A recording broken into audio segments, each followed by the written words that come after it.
Good afternoon, boys and girls. I wanted to send a video out here for day 7. I mentioned that today is really just kind of a work day for you guys.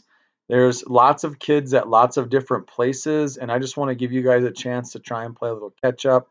I know the last week and a half has been difficult at times and confusing at times. You guys have done a really good job trying to work through things. I hope you continue to do that. So today's video really is just going to be that last step when you make your food web. Once you've got it to look something like this, you've got your pictures, you've got your animal names, and you've got your arrows to show the relationships of who eats who. The last thing you have to do is remove an organism from your food web and then talk about how that would impact your food web. Okay. So I don't really have a preference of what you pick. You could pick a plant, a primary consumer, a secondary consumer, a tertiary consumer. It's really up to you. Okay. Let's just say for fun, we are going to remove this Bengal tiger, okay? Now, Bengal tigers are a tertiary consumer.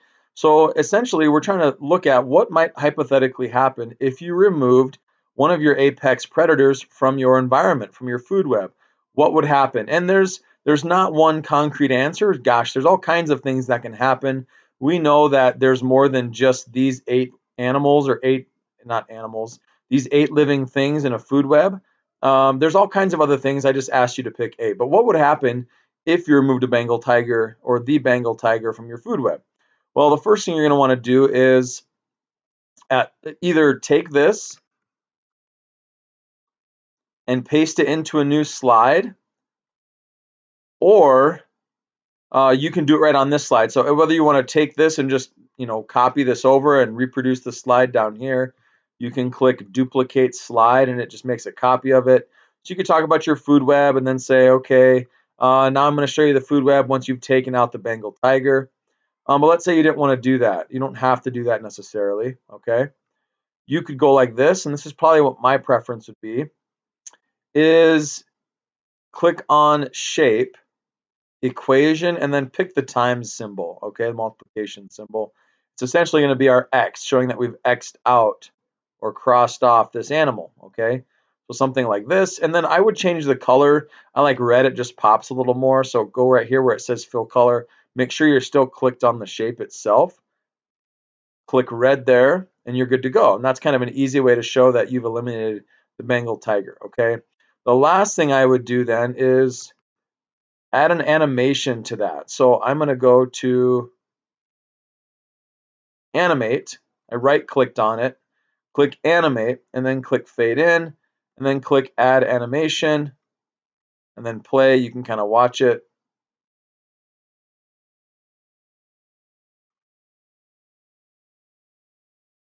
Like that, okay?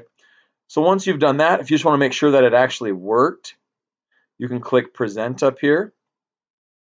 So there's my food web, and it should, whenever I go ahead and click the next slide button, it should put a nice red X over there, and it does. That's exactly what we want to have happen, okay? So once we've got that in there, we've added that animation, the last thing you want to do is talk about what's going to happen. My suggestion would be to make a new slide. I don't want that. And you could pick any format you want. I'm just going to click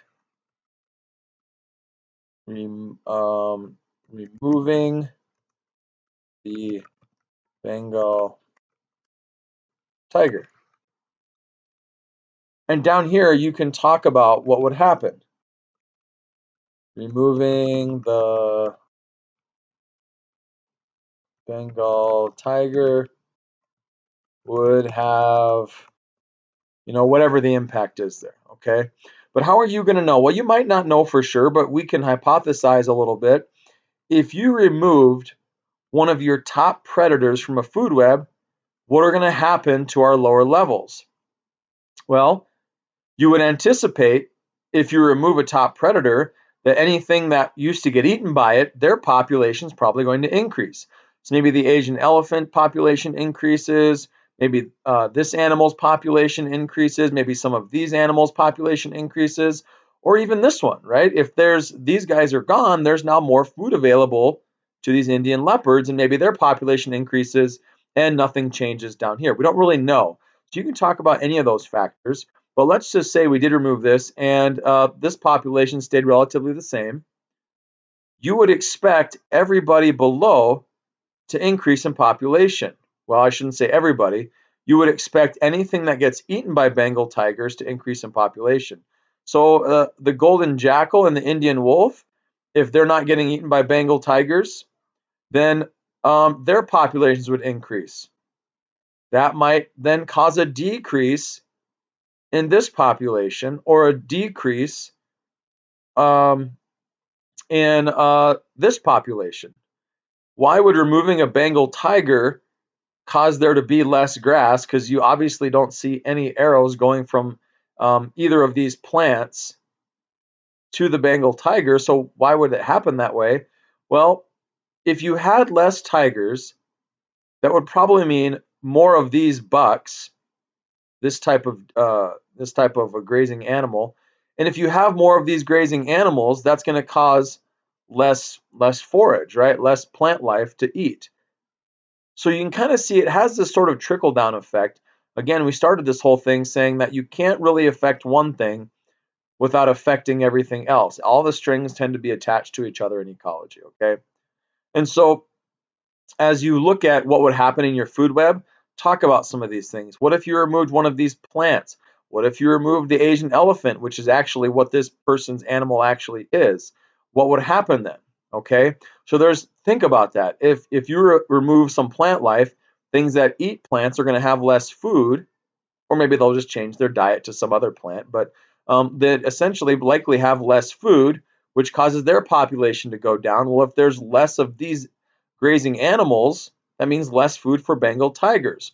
Or maybe they switch and eat more of these things now, so their population decreases. So talk about that in your paragraph here, okay? And it might be a good idea to add a picture of a Bengal tiger somewhere in here as well, and then talk about what would happen in your food web if you were to remove it, okay?